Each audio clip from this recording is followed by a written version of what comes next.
جی بسم اللہ الرحمن الرحیم۔ فقہ و سنہ کا مطالعہ کر رہے تھے، کمپیریٹیو فقہ کا۔ تو اس میں ہم نے کتاب الطہارہ، کتاب الصوم، کتاب الحج، کتاب الزکاة، پلرز آف اسلام میں سے اس کو ہم نے ڈسکس کر لیا۔ اب لاسٹ جو ہے وہ ہمارا ارکان اسلام میں سے وہ کتاب الصلاۃ ہے، نماز کا چیپٹر۔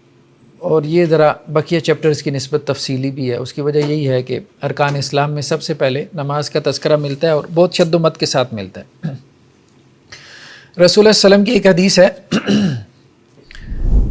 کہ اگر ہم اسلام کو ایک درخت کے ساتھ تشبیہ دیں تو آپ صلی اللہ علیہ وسلم فرمایا وَعُمُودُهُ الصَّلَاةُ، اس درخت کا تنا کیا ہے؟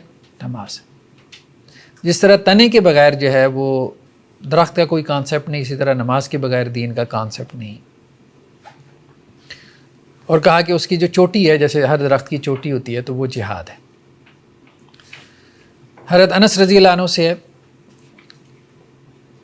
کہ اللہ کے نبی صلی اللہ علیہ وسلم پہ جو نماز فرض کی گئی وہ معراج کی رات فرض ہوئی، اور یہ 50 نمازیں تھیں، جیسا کہ معراج کی حدیثوں میں ہمارے سامنے ہے۔ پھر یہاں تک کہ وہ کم ہوتے ہوتے 5 رہ گئی۔ وہ ایک تفصیلی واقعہ ہے کہ حضرت موسیٰ علیہ السلام نے اللہ کے رسول صلی اللہ علیہ وسلم سے کہا تھا کہ اس کو آپ کم کروا لیں۔ تو پھر آپ صلی اللہ علیہ وسلم کو کہا گیا کہ اللہ تعالیٰ نے یہ لکھ دیا ہے کہ پڑھیں گے یہ 5 اور ثواب ان کو 50 نمازوں کا ملے گا۔ ایک اور حدیث میں آپ صلی اللہ علیہ وسلم فرمایا کہ سب سے پہلے قیامت والے دن جس چیز کا محاسبہ ہوگا، جس چیز کا سوال ہوگا، وہ نماز ہے۔ تو اب بہت اہم بات ہے، مطلب اس اینگل سے لوگ سوچتے ہی نہیں ہیں۔ جن بحثوں میں لوگ پڑے ہوئی ہیں مجھے بتائیں، ٹھیک ہے، تو اپنے اپنے عقائد کی ایک فہرست بنائی ہوئی ہے۔ نماز اور جو ارکان اسلام ہے اس کی طرف کوئی توجہ ہے ہی نہیں۔ مطلب ایسی بحثوں میں پڑے ہیں کہ جن کے بارے میں شاید سوال ہی نہیں ہونا۔ اب دیکھیں یہ مشاجرات صحابہ کی جو بحثیں ہیں، ایسی اس کو ایک ڈیبیٹ پیدا کر دی ہمارے ہاں کچھ لوگوں نے کہ صحابہ کرام میں اختلاف ہوا۔ اب بھائی اللہ تعالیٰ نے آپ سے یہ سوال تو نہیں پوچھنا کہ جی ان میں سے کون حق پہ تھا اور کون غلطی کے اوپر تھا۔ اللہ تعالیٰ نے آپ سے جو سوال پوچھنا ہے اس کے لیے تم نے کیا تیاری کی ہے۔ اچھا اس کے بارے میں تو نہ لوگوں کو توجہ، ظاہری بات اس میں محنت پڑتی ہے، نماز پڑھنے کے لیے تو ہلنا جلنا پڑے گا۔ تو سوسائٹی میں جب زوال آتا ہے نا تو پھر غیر ضروری قسم کے جو سوالات ہوتے ہیں نا وہ امپورٹنس اختیار کر جاتے ہیں، اور جو اصل دین کا جوہر ہوتا ہے، ایسنس ہوتا ہے، لوگ اس کو نظر انداز کرتے ہیں۔ مطلب اب ہماری سوسائٹی میں کتنے لوگ نماز پڑھ رہے ہوں گے ٹھیک ہے، اچھا وہ بحثیں کرنے والے بہت ہیں، 4 گھنٹے بٹھا لیں آپ ان کو، بحثیں کرنے والے بہت ہیں مسئلے مسائل پہ۔ تو آپ صلی اللہ علیہ وسلم نے کیا کہا کہ اگر اس کی نماز درست نکل آئی تو اس کے تمام اعمال درست نکل آئیں گے، اور اگر نماز خراب نکلی تو سب کچھ خراب نکلے گا۔ تو سب سے پہلے سوال ہی نماز کا ہونا ہے۔ نماز کے اوپر اگر کوئی سوسائٹی کھڑی ہو گئی ہے تو چلو یار اب اس کے بعد یہ بات بھی کر لو۔ ویسے صحیح نماز سے کیا مراد؟ جی جس کی نماز صحیح ہوگی، صحیح نکلنے سے مراد یہ ہے کہ اس نے نمازیں ساری پڑھی ہیں اور اچھے سے پڑھی ہیں، اہتمام سے پڑھی ہیں۔ یہ چیزیں آگے آ رہی ہیں۔ ایک اور حدیث میں آپ صلی اللہ علیہ وسلم فرمایا کہ اسلام کے جو احکامات ہیں نا وہ آہستہ آہستہ ختم ہوں گے۔ اسلام ایک دم سے یکبارگی سوسائٹی سے نہیں ختم ہوگا، آہستہ آہستہ۔ اور سب سے پہلے اسلام کا جو حکم ختم ہوگا، جو تمہیں لگے گا کہ یار یہ تو نظر ہی نہیں آ رہا، تو وہ کیا ہے؟ وہ حکومت ہے۔ حکومت سے متعلق جو احکامات ہیں، حکمرانوں سے متعلق جو احکامات ہیں، ٹھیک ہے۔ تو ہم دیکھتے ہیں کہ وہ جو ایک پورا نظام ہے، ایک پولیٹیکل سسٹم ہے، وہ سارا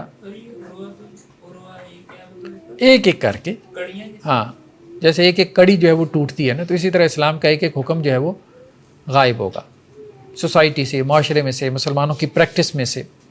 تو سب سے پہلے جو چیز غائب ہوگی وہ کیا ہوگا؟ وہ نظام ہے، نظام حکومت، اس میں کرپشن آئے گی۔ اس کے بعد سب سے آخر میں جو چیز غائب ہوگی وہ نماز ہے، ٹھیک ہے۔ یعنی کہ اسلام کا سب سے چھوٹی جو ہے وہ انتظام، آخر میں نماز، یعنی کہ جو پھر نماز بھی چلی گئی تو پھر تو کچھ بھی نہیں نہ رہ گیا۔ دائرے سے باہر نکل گیا۔ ہاں وہ آگے بات آ رہی ہے، دائرے سے باہر ہے کہ دائرے کے اندر ہے۔ نکل ہی آ رہی دائرے، کڑی یہی ہے۔ قرآن مجید میں بھی بہت زیادہ اس کی اہمیت کو بیان کیا گیا نماز کی، کہ نماز کیا کرتی ہے؟ بے حیائی سے اور منکر سے روکتی ہے۔ نماز پڑھنے سے انسان بے حیائی کے کاموں سے رک جاتا ہے اور منکرات سے بھی، یعنی برائی سے بچ جاتا ہے۔ نمازی آدمی برائی سے بچ جاتا ہے، بشرطے کہ نماز صحیح پڑھے۔ بعض اوقات یہ بھی ہے کہ نماز بھی پڑھا ہے، دنیا جہاں کی برائی بھی کر رہا ہے، اس کا مطلب یہ ہے کہ نماز صحیح سے نہیں پڑھا، خشوع خضوع والی نماز نہیں ہے۔ اس کا نتیجہ بھی یہ نکلے گا یہاں اس کی نماز چھوڑ دے گا یا برائی چھوڑ ہاں، دے گا۔ صحیح احسان والی نماز نہیں ہے۔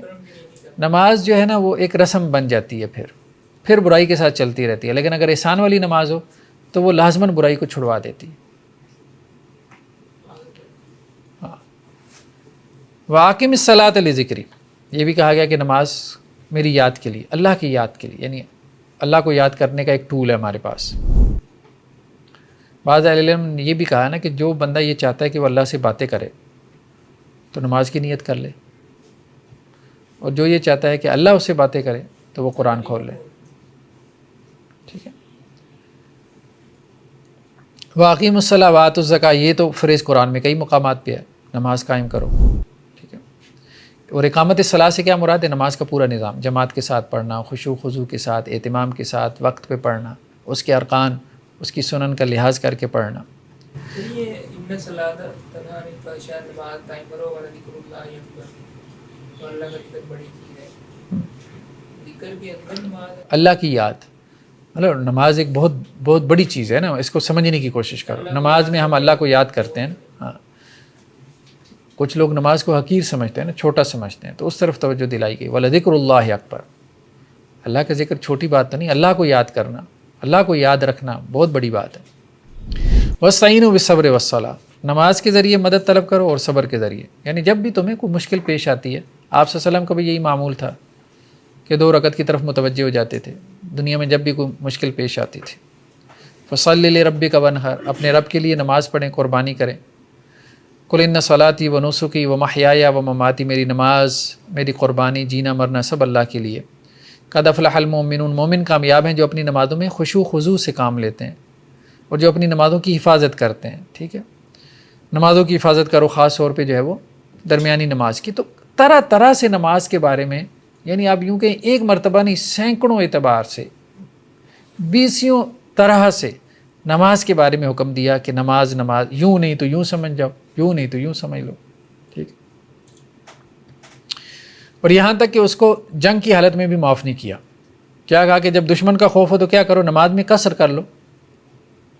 ٹھیک ہے، 4 کی جگہ 2 رکعت پڑھ لو، جو 4 فرض ہیں 2 رکعت پڑھ لو، لیکن پڑھنی ہے، پڑھنی، بھلے سواری پہ پڑھ لو، بھلے چلتے چلتے پڑھ لو، پڑھنی ضرور ہے۔ اتنی اہمیت ہمارے یہاں، مطلب آئی تھنک چھوڑنا نماز کوئی مطلب میں نہیں کرتا۔ ہاں ایسے ہی، اسکول گوئنگ، کالج گوئنگ جو اسٹوڈنٹ ہیں ان کو ظہر کی نماز اسکول میں چلی جائے گی۔ بس وہ یہی ہے نا کہ جب آپ کے علماء نے یا آپ کے خاص طور پہ ہمارے یہاں یہ جو طبقہ ہے، اسکالرز انہیں کہہ لیں، جب انہوں نے فوکس ہی نان ایشوز کو کر لیا، ٹھیک ہے، نان ایشوز کو جب فوکس کر لیں گے تو اب لوگ نان ایشوز پہ بحث کریں گے۔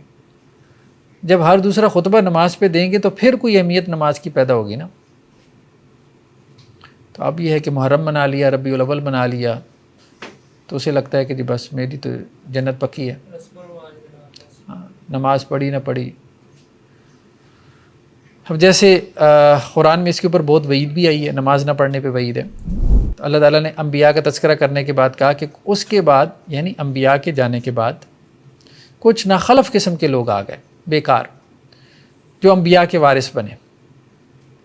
انبیاء کے ورثاء کی بات ہو رہی ہے، ٹھیک ہے، اضاعوا الصلاۃ واتبعوا الشہوات، کہ جنہوں نے نماز کو ضائع کر دیا اور خواہشات کے پیچھے پڑے، یعنی خواہشات کی وجہ سے، ڈیزائرز کی وجہ سے بندہ نماز کو ضائع کرتا ہے تو وہ جہنم میں داخل ہوں گے۔ اسی طرح ان نمازیوں کے لیے بربادی ہے کہ جو اپنی نمازوں سے غافل ہیں، نماز پڑھ رہے ہیں لیکن اس سے غافل ہیں، وقت پہ نہیں پڑھ رہے۔ جو نہیں پڑھ رہا تو وہ تو پتہ نہیں کہاں پہنچا ہوا ہے۔ پھر دعا حضرت ابراہیم علیہ السلام کی کہ اللہ سے مانگتے رہنا چاہیے، اللہ مجھے نماز کا پابند بنا، رب اجعلنی مقیم الصلاۃ، نماز کا پابند بنا، اور میری اولاد کو بھی، اولاد کے لیے بھی دعا کرتا رہے کہ اللہ ان کو بھی نماز کا پابند۔ نماز کے بغیر کانسیپٹ نہیں ہے نا کوئی، دینداری کا یا اسلام کا کوئی تصور نہیں۔ چلیے، یہ تو نماز کی اہمیت کے حوالے سے کہ قرآن نے کس طرح سے نماز کی اہمیت کو اجاگر کیا، رسول اللہ صلی اللہ علیہ وسلم نے کیسے اجاگر کیا، نماز کے بارے میں کیسے کیسے حکم دیا، نماز نہ پڑھنے پہ کیسے کیسے وعید آئی ہے۔ اب جو نماز چھوڑ دیتا ہے اس کا حکم کیا ہے؟ تھوڑا جابر رضی اللہ عنہ سے روایت ہے کہ بین الرجل و بین الکفر ترک الصلاۃ، آدمی اور کفر کے درمیان فرق کیا ہے؟ نماز کو چھوڑ دینا، یعنی کفر کے درجے تک کا گناہ ہے نماز کو چھوڑنا۔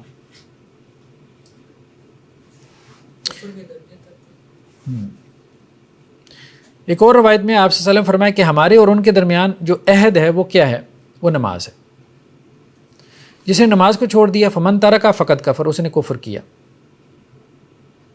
ٹھیک ہے۔ حضرت عبداللہ بن عمرو بن العاص سے ہے کہ جس نے، آپ صلی اللہ علیہ وسلم نے کہا کہ جس نے نمازوں کی حفاظت کی، یعنی 5 نمازوں کی، تو قیامت والے دن وہ 5 نمازیں اس کے لیے نور ہوں گی، روشنی بھی ہوں گی، جیسے پل صراط سے گزرنے کے لیے روشنی چاہیے، اور اس کے لیے دلیل بھی بنے گی۔ ٹھیک ہے۔ اور قیامت والے دن نجات کا ذریعہ بھی بنے گی۔ اور جس نے 5 نمازوں کی حفاظت نہیں کی تو نہ تو اس کے لیے قیامت والے دن کوئی نور ہوگا، نہ اس کے پاس کوئی دلیل ہوگی، نہ اس کے پاس کوئی نجات، یعنی جہنم سے نجات کا کوئی سبب ہوگا، کوئی ریزن ہوگی۔ اور اس کا حشر قارون، فرعون، حامان اور ابی بن خلف کے ساتھ ہوگا۔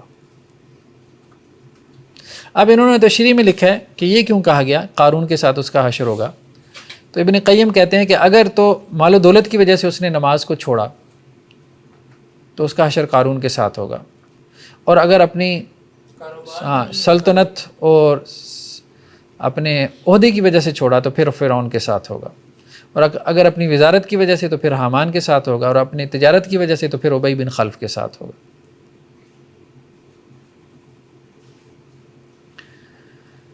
ایک اور روایت میں ہے کہ صحابہ کرام جو ہے وہ کسی بھی گناہ کو کفر نہیں سمجھتے تھے سوائے نماز کے، یعنی نماز کو ترک کر دینا اس کو وہ کفر سمجھتے تھے، اس کے علاوہ کسی گناہ کو وہ کفر نہیں سمجھتے۔ آج بھی یہی سمجھنا چاہیے، آج بھی آ رہے ہیں۔ ابن حزم علیہ رحمہ سے ہے کہ حضرت عمر، عبد الرحمن بن عوف، معاذ بن جبل، حضرت ابو ہریرہ اور صحابہ کی ایک اور جماعت سے یہ بات مروی ہے، یعنی صحابہ کرام سے یہ فتویٰ ہمیں ملتا ہے، صحابہ کی ایک جماعت سے، کہ جس نے ایک بھی فرض نماز چھوڑ دی تو وہ دین اسلام سے نکل جاتا ہے، دوبارہ کلمہ پڑھے۔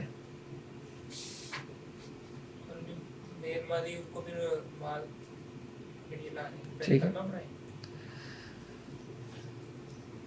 اس کے علاوہ بھی بعض صحابہ سے حضرت عمر بن خطاب، عبداللہ بن مسعود، عبداللہ بن عباس، جابر بن عبداللہ، ابو دردہ، ایسے جو ہے وہ فتاویٰ ملتے ہیں، یعنی صحابہ میں یہ فتویٰ موجود ہے کہ نماز ترک کرنے والا دین اسلام سے خارج ہو جاتا ہے۔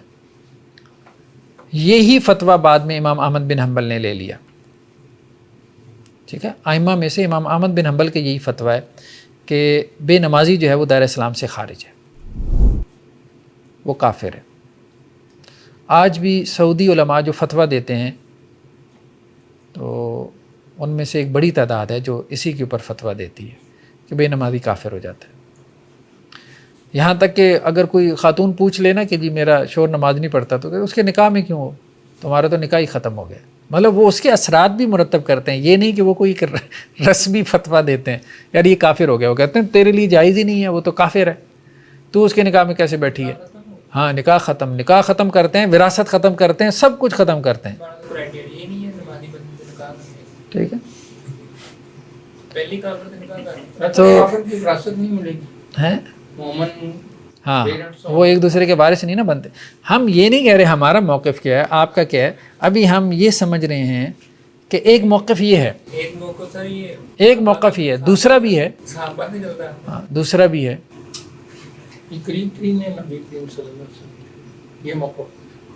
اب اس میں جو انہوں نے دلائل دیے ہیں حضرت عبداللہ بن عباس سے ہے، وہ اللہ کے رسول صلی اللہ علیہ وسلم سے نقل کرتے ہیں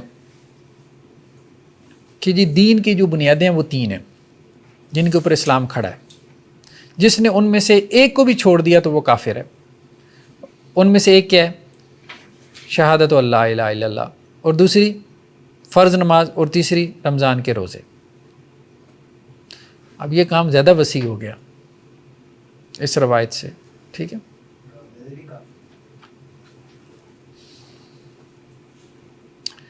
ایک اور روایت میں حضرت عبداللہ بن عباس سے کہ جس نے ایک بھی نماز چھوڑی تو وہ کافر ہے، اللہ تعالیٰ اسے کوئی فرض اور نفل قبول نہیں کرے گا، یعنی اور جتنی نیکیاں کر رہا ہے ظاہری بات ہے کافر ہو گیا تو اور کون سی نیکی اس کی قابل قبول ہے؟ حج عمرے کیے جا رہا ہے، کون سے حج عمرے؟ ٹھیک ہے،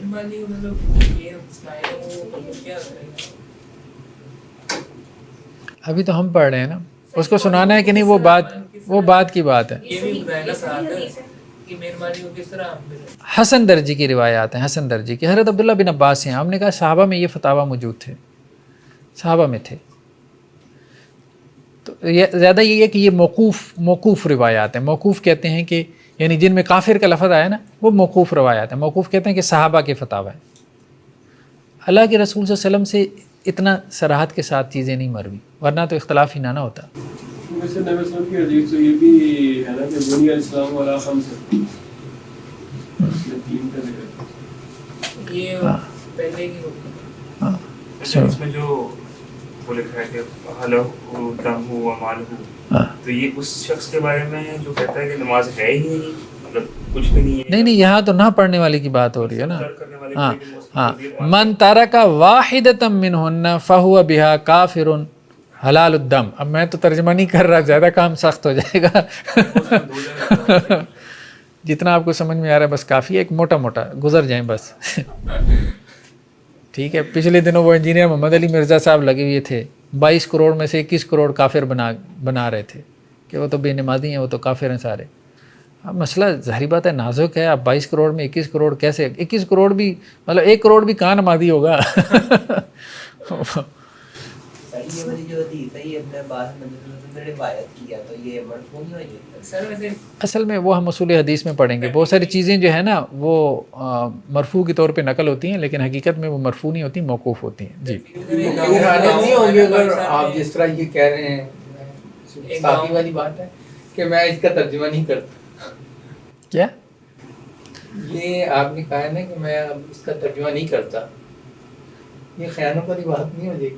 نہیں وہ اب اتنا سخت موقف ہے، وہ یہی نہیں ہضم ہو رہا، آپ اس کو کہہ دیں اس کا خون بھی حلال ہو گیا، کل کو پکڑ کے اس کو مار دے بے نمازی کو۔ دیکھیں بات یہ ہے کہ ایک چیزیں علمی طور پہ پڑھنا اور بات ہے، لیکن اس کے جو اثرات ہیں امپلیمنٹیشن بھی تو ہے۔ ٹھیک نہیں، امپلیمنٹیشن میں اب کیا کریں، بندہ مار دیں، آسان کام تو نہیں ہے نا۔ وہ ایسے ہی تو نہیں بندہ مارا نا، نبی کریم صلی اللہ علیہ وسلم نے بھی ایسے نہیں مارا۔ ٹھیک، تو وہی بات ہے نا کہ آپ اگلا کیا سمجھے اس کو، ٹھیک ہے۔ وہ یہ چیزیں ہمیں ملتی ہیں۔ حضرت عمر رضی اللہ عنہ نے ایک دفعہ جو ہے وہ حج کا موقع تھا، جس سال ان کی شہادت ہوئی نا حضرت عمر کی، تو حج کا موقع تھا، یہ ان کا آخری حج تھا۔ تو حضرت عمر شاید کوئی بیمار پڑ گئے تھے، تو کسی نے کہا کہ جی جب ابو بکر جو ہے نا اللہ کے رسول صلی اللہ علیہ وسلم جب فوت ہوئے تھے تو حضرت عمر نے آگے بڑھ کے جو ہے وہ ابو بکر کی بیعت کر لی۔ تو عمر نے آگے بڑھ کے ابو بکر کی بیعت کر لی تو سارے نے بیعت کر لی، ٹھیک ہے۔ تو اب عمر جب فوت ہوں گے نا تو میں فلانے کی بڑھ کے بیعت کر لوں گا، تو سارے اس کی بیعت کریں گے۔ مطلب وہ یہ کہہ رہا تھا، اس نے ایک استدلال کیا نا، مطلب جس کی پہلے بیعت ہو جائے تو ساروں کو اس کی بیعت کرنی چاہیے کیونکہ وہ خلیفہ منتخب ہو گیا۔ اب بات سمجھ رہے ہیں؟ تو اس نے حضرت عمر کے قول سے حضرت عمر کو یہ بات پہنچ گئی،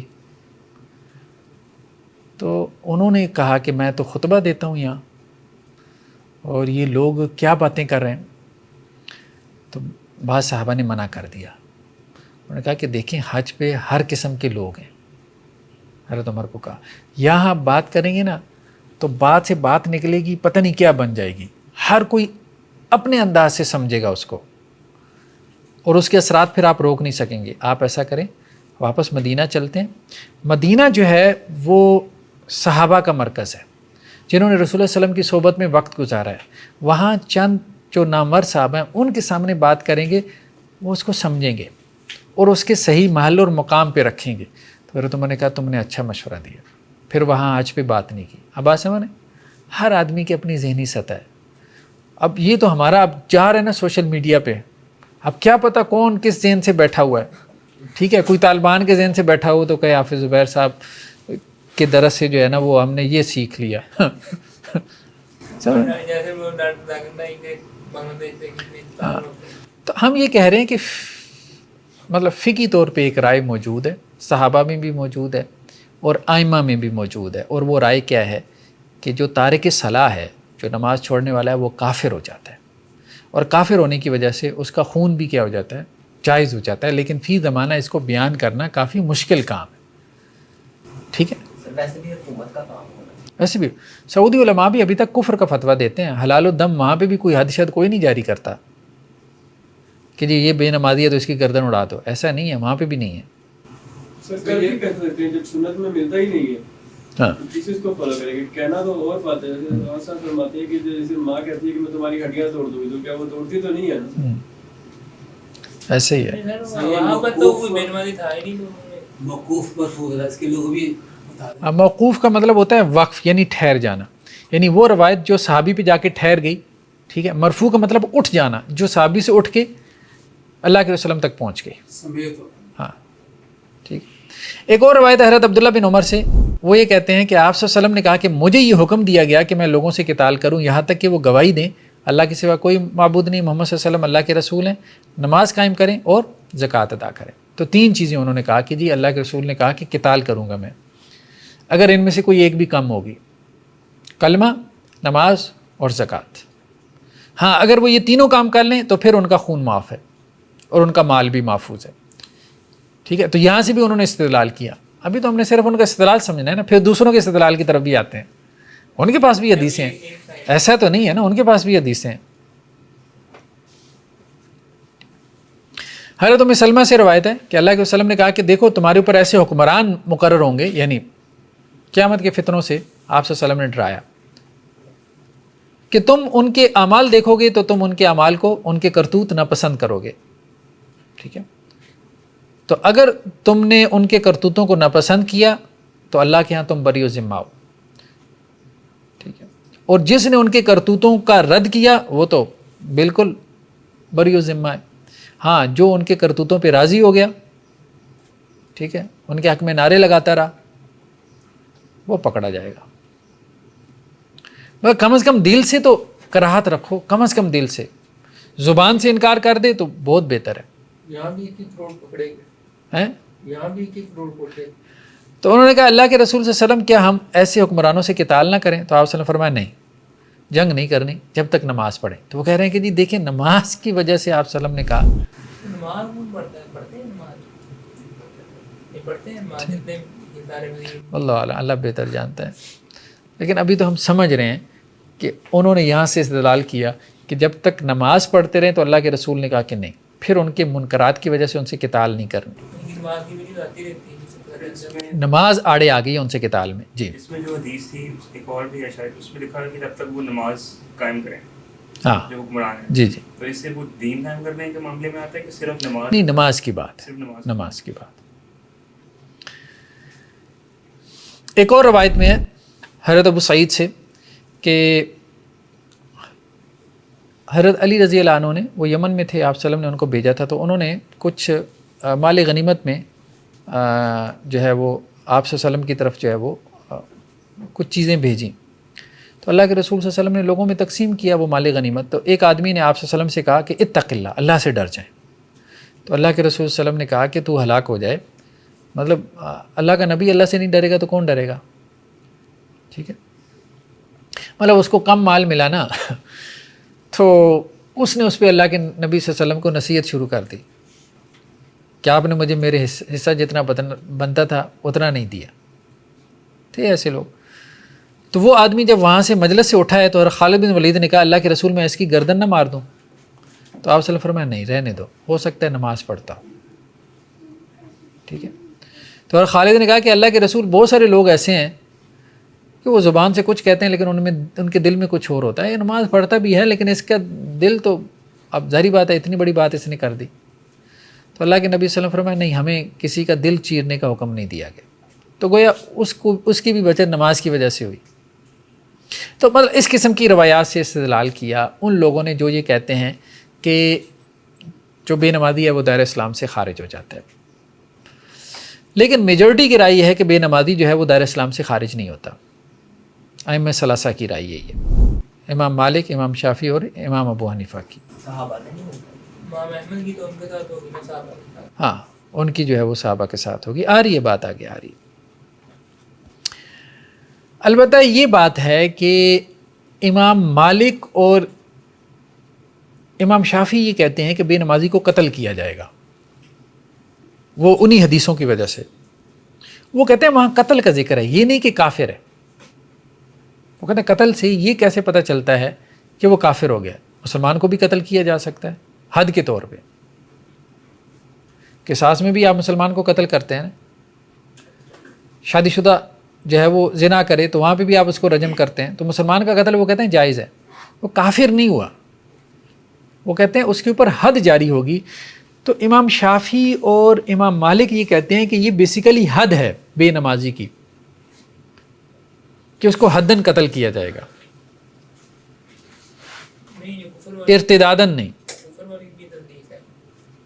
اس کی طرف آ رہے ہیں، اس کی طرف بھی آ رہے ہیں۔ تو یہ جو حکم ہے یہ ایک شخص کے بارے میں جو ایک صلاۃ ترک کرتا ہے یا وہ عادتاً ترک کرتا ہے؟ یہ اس کی تفصیل ہے، بہرحال بعض فقہاء نے اس کی تفصیل کی ہے، بعض نے نہیں کی۔ اناف یہ کہتے ہیں کہ، اور اناف کا موقف مجھے صحیح لگتا ہے اس معاملے میں، معتدل موقف وہی لگتا ہے، وہ یہ کہتے ہیں کہ نہیں قتل بھی نہیں کیا جائے گا، کیونکہ وہاں پہ بھی جو حدیثیں ہیں نا وہ بیسیکلی مشرکین کے بارے میں، کہ ہم نے ان کو کلمہ پڑھوا کے اور نماز اور اس کے اوپر لے کے آنا ہے، زکوٰۃ کے اوپر لے کے آنا ہے۔ اور خاص طور پہ حضرت ابو بکر نے بھی جو قتال کیا تھا تو وہ تھے کہ جو مانین زکوٰۃ تھے، مطلب ایک جتھے کی صورت میں پورے ایک رکن کا ہی انکار کر دیا آپ نے جتھا بنا کے۔ اب یہ تو دین کی عمارت کو ڈھانے والی بات ہے نا، اور ایک یہ کہ ایک آدمی اپنی انفرادی حیثیت میں عمل نہیں کر رہا، ٹھیک ہے۔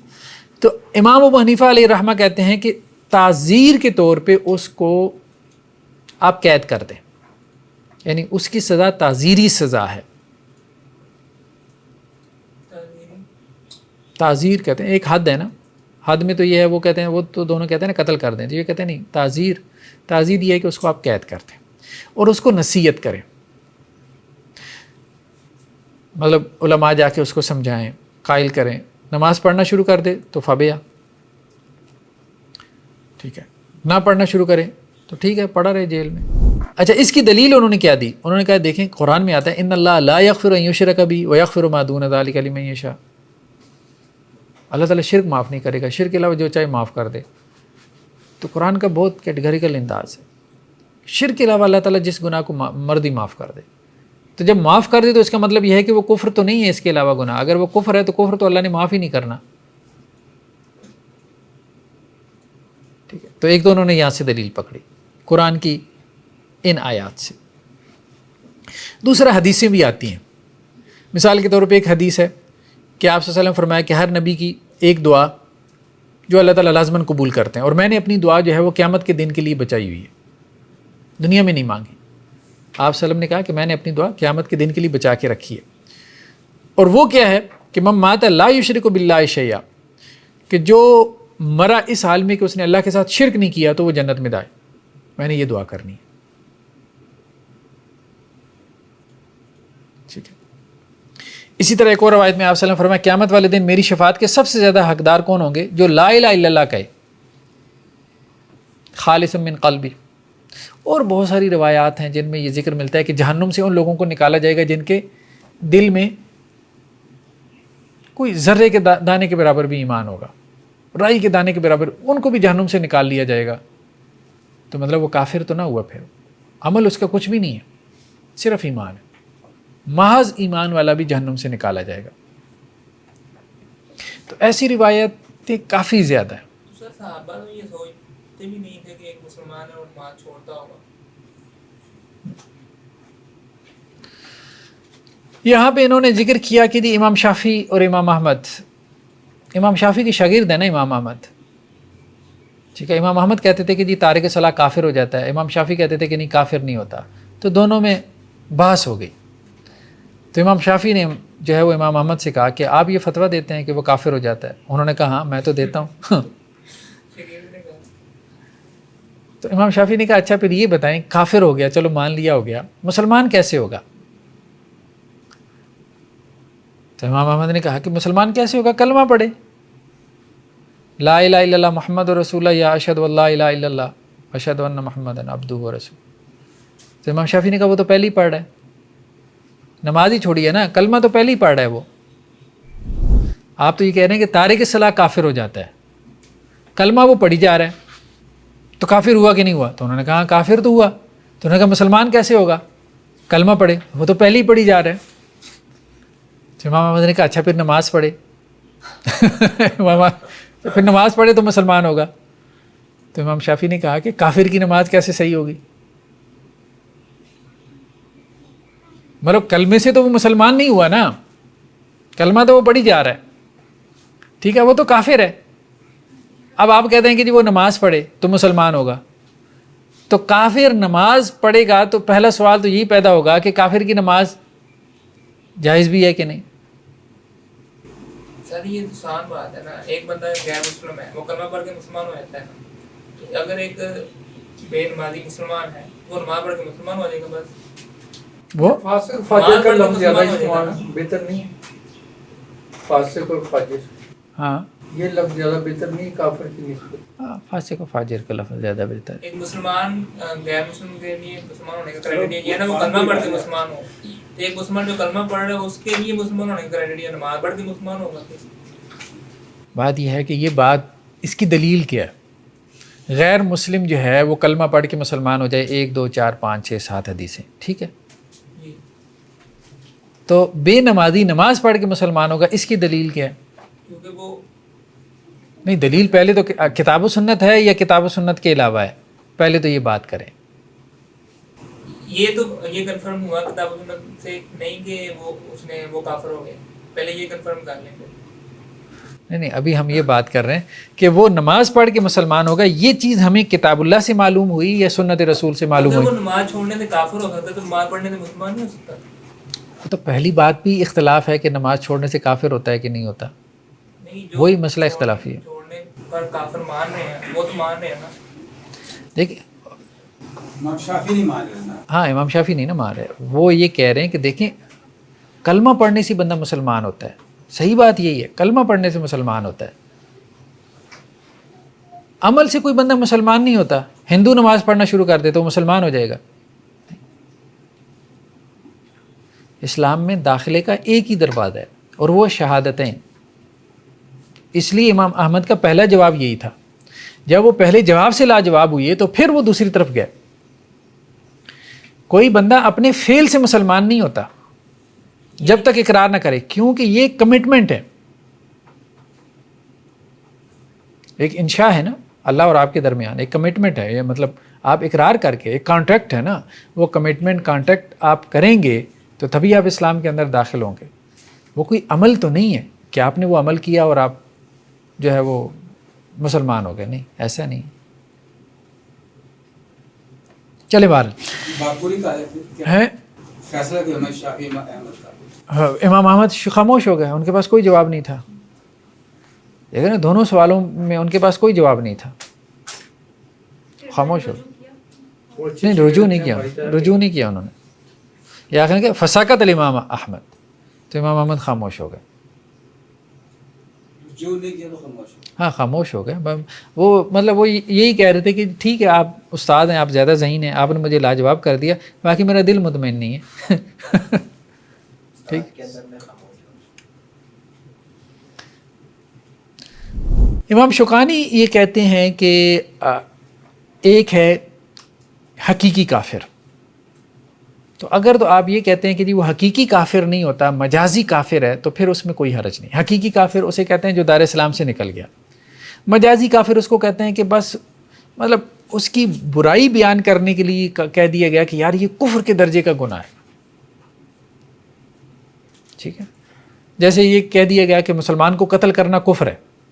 اب قاتل کافر تو نہیں ہو جاتا, مسلمان کا قاتل کافر تو نہیں ہو جاتا. اس کو اسی طرح بہت سے گناہ ایسے ہیں جن کے اوپر کفر کا اطلاق کیا گیا, ٹھیک ہے, کتاب و سنت میں, لیکن ان سے بندہ کافر نہیں ہوتا. تو وہ کیوں ان کو کفر کہا گیا؟ اس لیے کفر کہا گیا وہ کفر کے درجے کے گناہ ہیں، مطلب ان کی برائی اس کو واضح کرنے کے لیے. تو بہرحال یہ ایک درمیانہ موقف ہو سکتا ہے کہ آپ یوں کہیں کہ جی ہم اس کے اوپر کفر کا اطلاق تو کر رہے ہیں، ہم اس بے نمازی کو یا ترک صلاح کو، نماز چھوڑنے کو ہم کفر تو کہہ رہے ہیں، لیکن یہ ایسا کفر نہیں ہے جس کی وجہ سے وہ دائرہ اسلام سے خارج ہو جاتا ہے. چونکہ حدیثوں میں آ گیا اس کے لیے کفر کے لفظ کا اطلاق آ گیا، تو ہم بھی کہتے ہیں کہ جی اللہ کے رسول نے کفر کا لفظ استعمال کیا تو ٹھیک ہے بھائی آپ بھی کر لو. یعنی کہ وہ کفر تو کر رہا ہے لیکن کافر نہیں ہے. کافر نہیں ہے، کفر دون کفر. کفر کرنے والا ہر صورت میں کافر نہیں ہوتا، ٹھیک ہے. جیسے اللہ کے وسلم نے کہا کہ مسلمان سے قتال کرنا کفر ہے، بلکہ ایک حدیث میں کیا ہے کہ لا ترجیعوا بعدی کفارا، میرے بعد کافر نہ بن جانا. وہاں کافر کے الفاظ ہیں، ایک دوسرے کی گردنیں نہ مارنا. بات سمجھ؟ وہ بھی تو ڈیفرنٹ اینگل سے آیا نا، جس کو میں نے کہا کہ کفر میں اگر ایک مطلب تو نہیں ہوتا اور مطلب نہیں ہوتا. وہ ادھر کی کفر کا دائرہ اسلام سے خارج ہونا ہی ہے. ہاں یہی ہے بہرحال. نیکسٹ کیا ہے جی کہ علی من تجب، کس کے اوپر نماز جو ہے وہ فرض ہے؟ مسلمان عاقل بالغ کے اوپر فرض ہے، ٹھیک ہے. حدیث میں کیا آتا ہے کہ 3 سے اللہ تعالیٰ نے قلم اٹھا لیا، 3 لوگوں سے، مرفوع القلم ان کو کہتے ہیں، یعنی ان کی کوئی وہ برائی لکھی نہیں جاتی، ان کا کوئی گناہ لکھا نہیں جاتا. ایک سویا ہوا جب تک وہ بیدار نہ ہو جائے، سوئی ہوئی پہ کوئی گناہ نہیں ہے، ٹھیک ہے. سوتے سوتے کسی بندہ مار دے تو ٹھیک ہے، مار دے، کیا کر سکتے ہیں، مطلب خواب میں مار دے ہیں. دوسرا کیا ہے، بچہ، یہاں تک کہ وہ بالغ ہو جائے، بچے کے اوپر بھی کوئی گناہ نہیں ہے. اور تیسرا مجنون، یہاں تک کہ وہ ہوش میں آ جائے. نیکسٹ کیا ہے جی بچے کی نماز. بچے کی نماز جو ہے وہ اگرچہ بچے کے اوپر جو ہے وہ فرض تو نہیں ہے، لیکن بچے کی نماز ایکسیپٹڈ ہے، قابل قبول ہے، اس کے اوپر اس کے لیے اجر بھی ہے. آپ نے فرمایا اپنی اولاد کو نماز کا حکم دو جب کہ وہ 7 سال کے ہو جائیں، اور جب وہ 10 کے ہو جائیں تو انہیں مارو اور ان کے بستر علیحدہ کر دو. 7 سال کی عمر میں بچے کو نماز کا حکم دینا چاہیے. 10 سال تک اگر نہ پڑھے تو پھر سختی بھی کریں، سختی کریں، یہ حکم ہے اتنی کہ وہ نماز پڑھنا شروع کر دے، ٹھیک ہے. ویسے اگر 7 سے 10 سال تک اس کو تلقین دی گئی تو ضرورت بھی نہیں پڑے گی، ضرورت نہیں پڑتی. اللہ کے نبی کو جو صحابہ کی تربیت دی نہیں پڑی. 7 سے 10 سال تک 3 سال کافی ہوتے ہیں، 3 سے 4 سال. اب آپ بچے کو کہتے رہے اور کبھی اپنے ساتھ کھڑا بھی کر لیا تو بہت کافی ٹائم ہے، اس میں بچہ عادی ہو جاتا ہے. اصل میں اس ٹائم میں وہ بہتر نہیں نا، جب بڑے ہو جاتے ہیں پھر کہتے ہیں چلو آپ پڑھو. ایسے ہی ہے، ایسے ہی ہے. اور دوسرا کیا کہا کہ 10 سال کے ہو جائیں تو ان کے بستر علیحدہ کر دو، اپنے سے بھی علیحدہ کر دو اور آپس میں بھی علیحدہ کر دو، یعنی ایک بیڈ پہ ان کو نہ سلاؤ، ٹھیک. یہاں سے بعض لوگوں نے یہ بھی استدلال کیا کہ 10 سال کی عمر میں بچے پہ نماز لازم ہو جاتی ہے. بہرحال یہ استدلال کیا تو جا سکتا ہے. عام طور پہ شریعت کے احکامات بلوغت کے بعد لاگو ہوتے ہیں، جب بچہ بالغ ہوتا ہے تو اس کے اوپر فرض ہوتے ہیں. نماز کے بارے میں یہ بات کہی جا سکتی ہے کہ 10 سال کی عمر میں اس کے اوپر لازم ہو جاتی ہے، اس لیے کہ وہاں مارنے کا حکم ہے، سختی کا حکم ہے، تو یہ استدلال کیا جا سکتا ہے. 10 سال کے بعد بچے کو نماز نہیں چھوڑنے دینا چاہیے، یعنی یہ کہہ کے کہ جی ہاں. نیکسٹ کیا ہے، عدد الفرائض، کتنی نمازیں فرض ہیں؟ 5 ہیں، ٹھیک ہے. شام میں جو ہے وہ ایک شخص جس کا نام ابو محمد تھا، اس نے یہ کہا کہ الوتر واجب، کہ وطر کیا ہے؟ واجب ہے، ضروری ہے. یعنی کتنی نمازیں ہو گئیں؟ 6. تو اس نے کہا 6ٹھی نماز بھی ضروری ہے. تو حضرت عبادہ بن صامت کے پاس ایک صاحب آئے اور انہوں نے کہا کہ جی ابو محمد یہ کہہ رہا ہے کہ وطر بھی واجب ہے. تو انہوں نے کہا کہ وہ جھوٹ بول رہا ہے، کاذب ابو محمد، وہ جھوٹا ہے. میں نے اللہ کے رسول صلی اللہ علیہ وسلم سے سنا 5 صلوات کاتبہن اللہ علی العباد، 5 ہی نمازیں اللہ نے صرف فرض کی ہیں، 6ٹھی کوئی نماز نہیں ہے، یعنی وطر فرض نہیں ہے، ٹھیک ہے. جس نے ان 5 نمازوں کو ادا کیا تو اللہ کے اوپر یہ لازم ہے کہ اللہ تعالیٰ اس کو جنت میں داخل کرے، ٹھیک ہے. اور جس نے ان 5 نمازوں کو ادا نہیں کیا تو پھر اللہ کا اس سے کوئی وعدہ نہیں ہے، چاہے تو اللہ اس کو عذاب دے، چاہے تو اس کو معاف کر دے. یہ بھی دلیل ہو گئی. ٹھیک ہے، انشاء عذبہ و انشاء غفر له، کسی کی دلیل ہوگی وہی نا کہ وہ کافر نہیں ہے. کافر. تو یہ تو کافر کے لیے بھی اللہ چاہے تو معاف کر دے. یہ کافر کے لیے کہا نہیں ہے نا، میں چاہوں تو اس کو معاف کر دوں، کہاں کہا ہے؟ نہیں، اللہ چاہے اللہ کی چاہنے. نہیں کہا تو نہیں ہے نا، وہاں تو یہی کہا ہے کہ نہیں معاف کروں گا. جب کہہ دیا کہ نہیں کروں گا پھر ہم کیوں کہیں کہ جی اللہ چاہے تو، مطلب یہ ڈبیٹ کیوں پیدا کریں؟ ان اللہ لا یغفر ان یشرک بہ ویغفر ما دون ذلک لمن یشاء. ٹھیک ہے، شرک بھی ہے، کفر کے بارے میں بھی کہا کہ جن لوگوں نے اللہ کی آیات کو جھٹلایا تو وہاں پہ وہ کیا آیت آتی ہے کہ یہاں تک کہ اونٹ جو ہے وہ سوئی کے ناکے سے گزر جائے. ٹھیک ہے، ہاں تعلیق بالمحال، وہاں تو اللہ نے واضح انداز میں کہا کہ نہیں، اللہ تعالیٰ نہیں کریں گے، ان کو معاف نہیں کریں گے. ٹھیک، یہاں پہ کہہ دیا کہ معاف کریں گے، انداز فرق ہے نا. اسی طرح ایک اور روایت ہے کہ ایک بدو آپ وسلم کے پاس آیا، اس کے سر کے بال جو ہے وہ بکھرے ہوئے تھے. انہوں نے کہا اللہ کے رسول صلی اللہ علیہ وسلم مجھے خبر دیں کہ اللہ نے میرے اوپر کیا چیز فرض کی ہے. تو آپ صلی اللہ علیہ وسلم 5 نمازیں، اس کے بعد باقی نفل ہے. تو اس نے کہا اور روزے؟ تو آپ صلی اللہ علیہ وسلم رمضان کے روزے ہیں، صرف وہی فرض ہیں، اس کے علاوہ نفل ہے. اس نے کہا اور زکوٰۃ؟ آپ صلی اللہ علیہ وسلم فرما دیا کہ زکوٰۃ کے حوالے سے. اس کے بعد وہ جو ہے وہ آپ صلی اللہ علیہ وسلم کے پاس سے اٹھائے اور اس نے کیا کہا کہ میں نفل شفل نہیں پڑھ سکتا، سیدھی سی بات ہے، فرض نہیں چھوڑوں گا اور نفل نہیں پڑھوں گا. ٹھیک ہے، ہاں یہ اس نے کہہ دیا. لا اتطوع شیئا، کوئی نفلی کام نہیں کروں گا میں. ٹھیک ہے، ہاں لیکن فرض جو اللہ نے کیا نا اس میں سے کچھ کمی بھی نہیں کروں گا. تو آپ صلی اللہ علیہ وسلم کیا فرمایا؟ افلح ان صدق او دخل الجنہ ان صدق، اگر سچا ہے نا تو جنتی ہے. مطلب اتنا بھی کر لے، صرف فرض پڑھ لے کافی، اس کے جنت میں جانے کے لیے کافی.